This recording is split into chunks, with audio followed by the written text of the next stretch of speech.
Good morning, everyone. This is Kaylin Kamikawa. On September 17, 2021, a finding announcement speech was held by candidates for the LDP presidential election. This time, let's listen to the speech by Sanae Takaichi, who is currently receiving the most attention. Then please. 皆様、こんにちは。高市早苗でございます。冒頭に、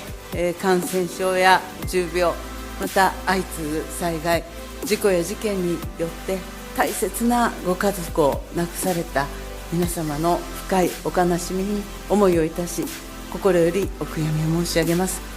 コロナ禍にあって医療提供やこの社会経済活動の維持のために日々懸命に働き続けてくださっている多くの皆様方のご貢献に対して深く感謝を申し上げます。現在闘病中の皆様の一日も早いご回復をお祈り申し上げます。また本日は台風14号の接近により非常に危険な状態が予想される地域がございます。どうか備えと注意を十分にしていただきますようにお願いを申し上げます。これまで菅義偉総裁が命と暮らしを守り抜くという強い決意を持って私たちの先頭に立って懸命に働き続けてこられた日々を思い、改めて敬意を表し感謝を申し上げます。今年の衆議院選挙に勝利することによって自由民主党総裁は日本の国家経営を担うことになります。このような重要なステージに私を立たせてくださいました同僚議員の皆様、誠にありがとうございます。そして平素より自民党の政策構築をはじめとする諸活動に大変なご指導を賜っております全国の党員党友の皆様、そして国民の皆様に心より感謝を申し上げます。私は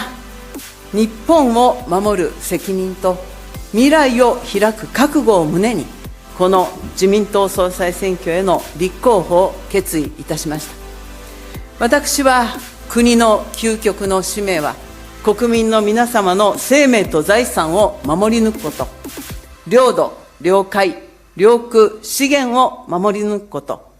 そして国家の主権と名誉を守り抜くことだと考えております。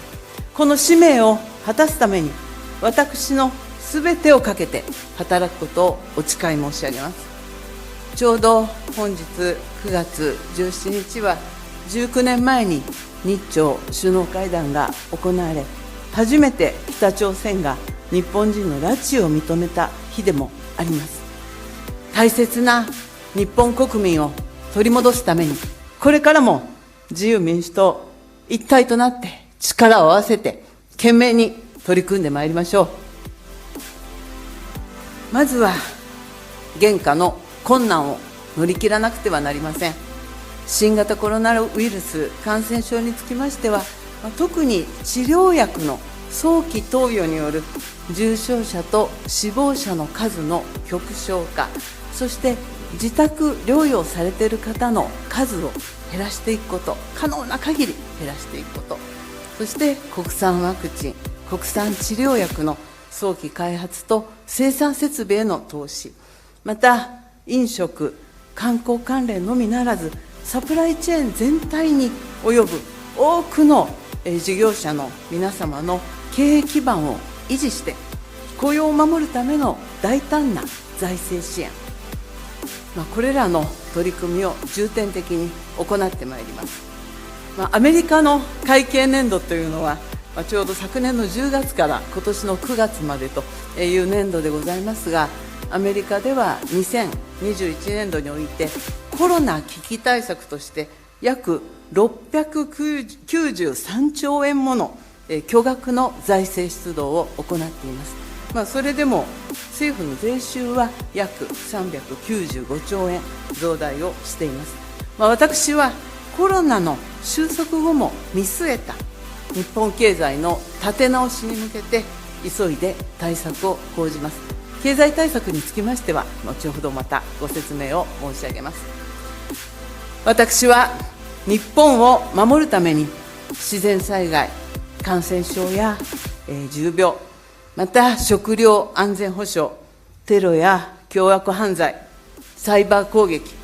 また経済安全保障や国防にかかる脅威など、さまざまなリスクの最小化に向けた危機管理投資と法制度整備に最重点で取り組んでまいります。経済安全保障と国防力の強化についても申し上げます。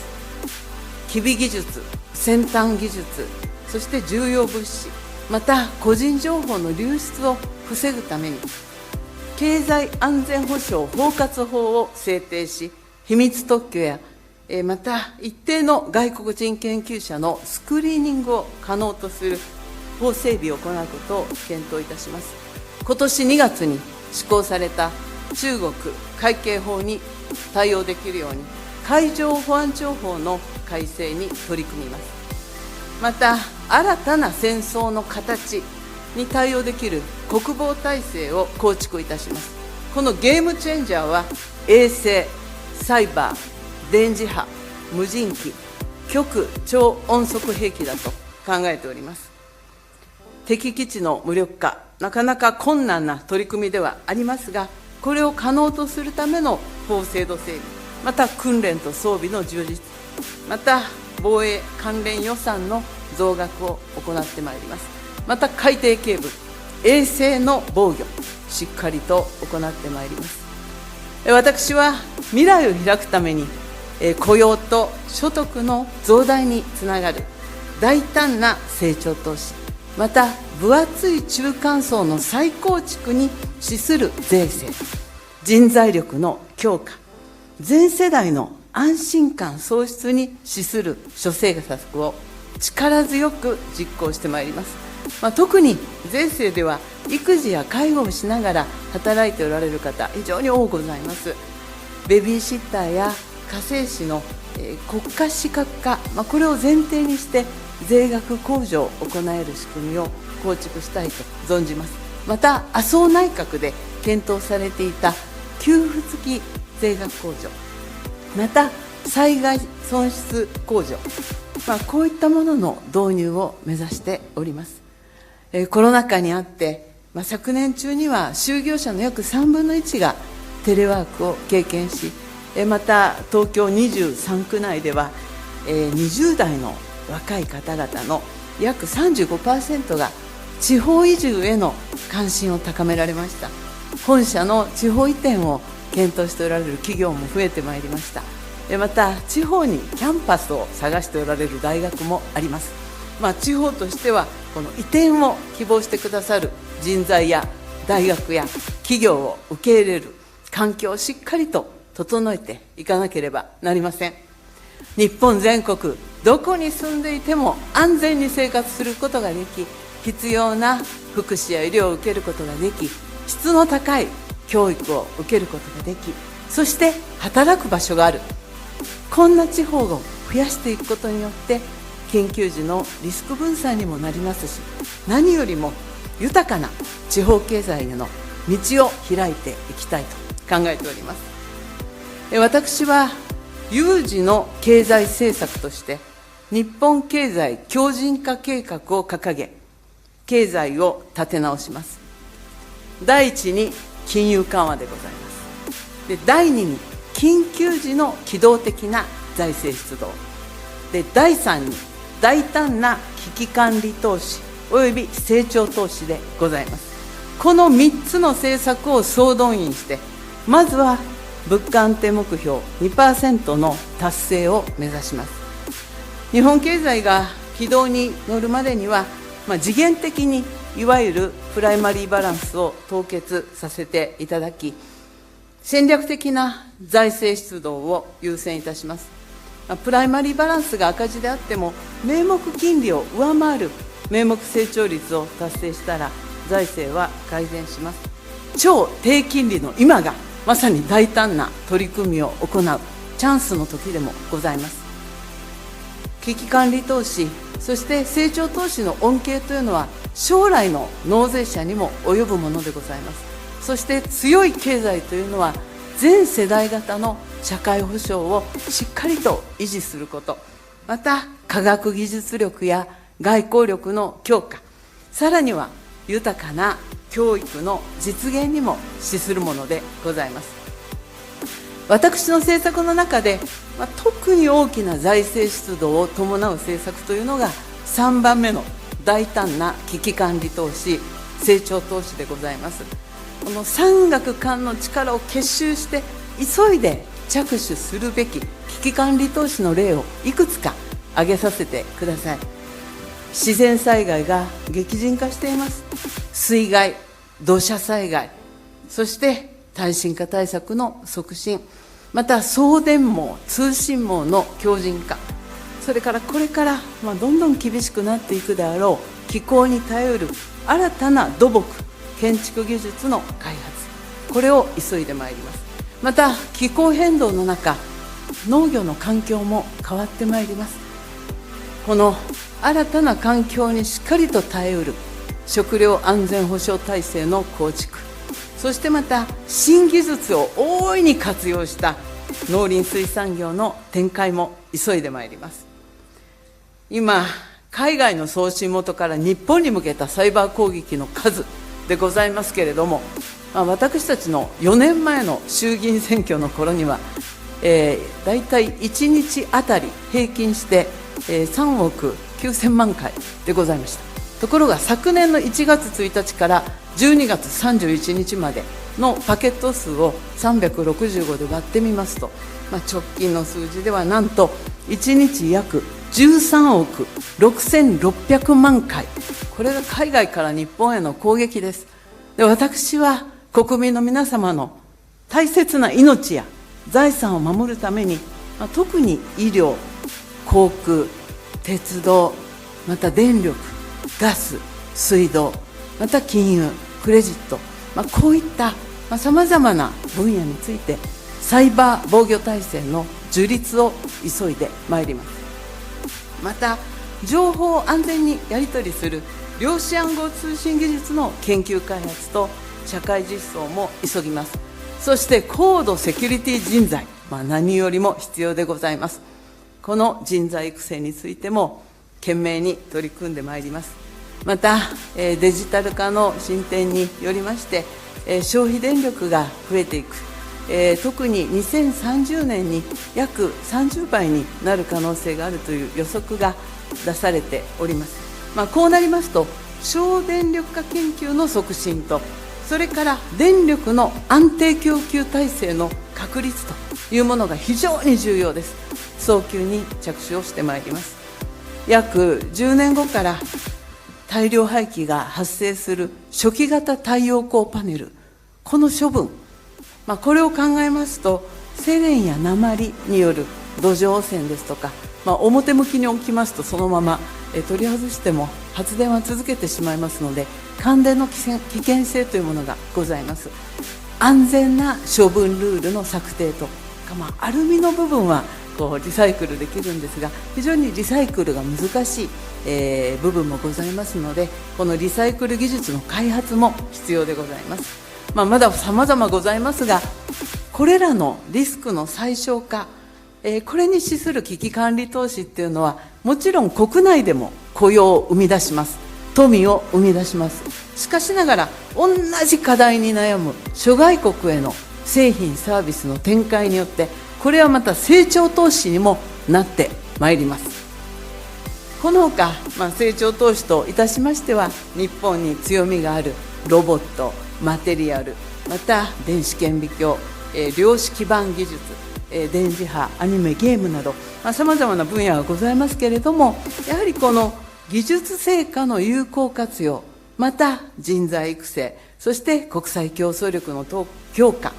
こういったことに向けた戦略的な支援を行ってまいりたいと存じます。産学官における AI の活用による生産性の向上、また高付加価値な財サービスの創出、それから中小企業のデジタル化や、ロボットの導入への支援の強化、これをしっかりと行います。スーパーコンピューター富岳の開発が終わりました。次期の大型2大国家プロジェクトとして私が提案したいことがございます。第一に国産の量子コンピューターの開発でございます。2年ぐらい前には量子コンピューターできるのにあと10年ぐらいかかりますよと専門家の方から伺ってたんですが、もう IBM の実機が入ってきてしまっておりますが、やはり経済安全保障上国産の量子コンピューター、また日本のニーズに合った量子コンピューター開発したいと思います。でもう1点です。安定的な電力供給体制の構築ということを申し上げましたけれども、ウランとプルトニウムが不要で、高レベルの放射性廃棄物が出ない、高効率の発電設備である小型核融合炉の開発を急いでまいります。実現までにはまだ課題がございますので、これはやはり国で大型の支援をしなければ早期の実現は難しいと思いますが、2030年代に向けてですね、今取り組むべき課題だと私は考えております。私は長年、国会議員は主権者の代表だという、その矜持を胸に、私自身も家族の看病や介護に、大変苦悩した生活者の一人として、また各地でお出会いした方々から伺った切実なお声をしっかりと胸に、多くの法律案や政府の施策を自ら発案し、また実現をしてまいりました。この自民党の強みというのは、第一に若手からシニアまで幅広い年齢層の議員がしっかりと存在していて、年代ごとに直面する多様な課題を皆様が経験もし、また同世代の方々からのお声も集めてしっかりと把握しているという、この幅広い年代層の存在でございます。第二に、やはり自民党は専門人材の宝庫だとつくづく思います。もうどの分野にあっても豊かな専門知識を有する国会議員が多く、地方議員もそうです。さまざまな政策構築ができます。党所属議員が全国各地でお出会いした幅広い年代層、またさまざまな境遇の方、そして非常に多様な業種の方々から伺った多くの声を生かして、全世代の安心感創出にしっかりと資する政策を構築し、また力強く実行することができます。私たち自民党は国民政党です。この国民政党の底力をしっかりと結集して、国民の皆様の大切な命と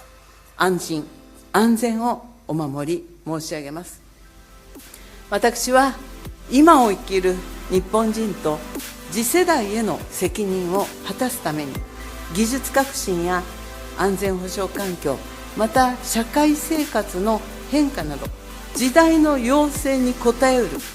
新しい日本国憲法の制定について力を尽くしてまいります。そして令和の省庁再編にも挑戦をいたします。すでに他の候補者の皆様からもアイデアが出ておりますけれども、私は例えば環境エネルギー省の創設、これは再編になりますけれども、環境とエネルギーは非常に関係が深い大事なテーマだと思っております。また外局にサイバーセキュリティ庁を有する情報通信省の創設、また経済安全保障という観点から申し上げますと、対日外国投資委員会の創設、さらには通商代表部などについてですね、今検討を続けているところでございます。日本の国は今を生きている私たちだけのものではございません。長い歴史の中で田畑を耕し、産業を起こし、地域社会を守り、伝統文化を育み、時には尊い命を懸けて美しい国土と家族を守ってくださった祖先たちの国でもございます。そしてこれから生まれてくる子どもたちのための国でもございます。一時代をお預かりしている私たちには、祖先から受け継いだ精神文化と優れた価値を守りつつ、新たな挑戦を続け、美しく強く成長する国、日本を作り、次世代に確かな未来を送る責任があります。